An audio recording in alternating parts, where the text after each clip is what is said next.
meters, and the crew finds themselves in a tight spot. Low-lying rock, we can see it red 1-0. The ship, about the size of a football field, is attempting to squeeze through this narrow passage, just 1 kilometer wide. If the strait had been somewhere like Vancouver Harbor, we would know exactly how fast the water was moving and what time and what direction.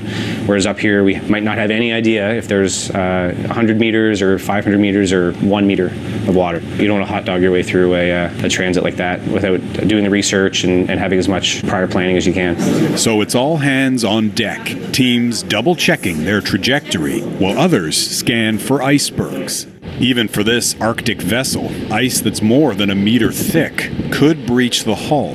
Sea ice moves very rapidly. Winds and swells and seas really play a part in where that ice goes and where we could see it next. The Arctic is warming more than twice as fast as the global average, opening up new shipping lanes and revealing a treasure trove of natural resources. And there are fears that if Canada doesn't assert its presence and ownership of this region, another country will.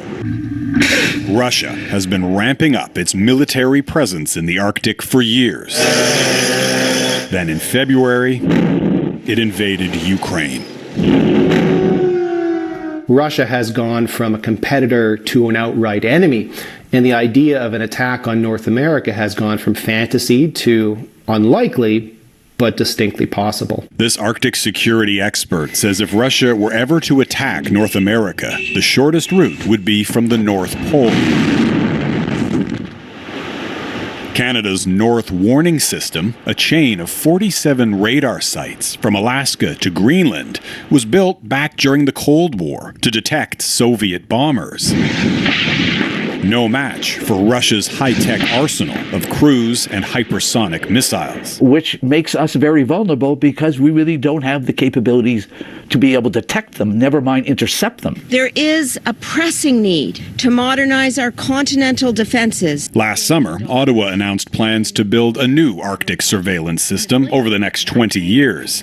Canada is also purchasing 15 new warships to work in tandem with its 6 icebreakers, including Margaret Brook. And so whether it's Russia or any other country, they need to know that this is Canadian territory and their armed forces will enforce that sovereignty on behalf of Canadians. Margaret Brook isn't built for combat, armed with just a single gun.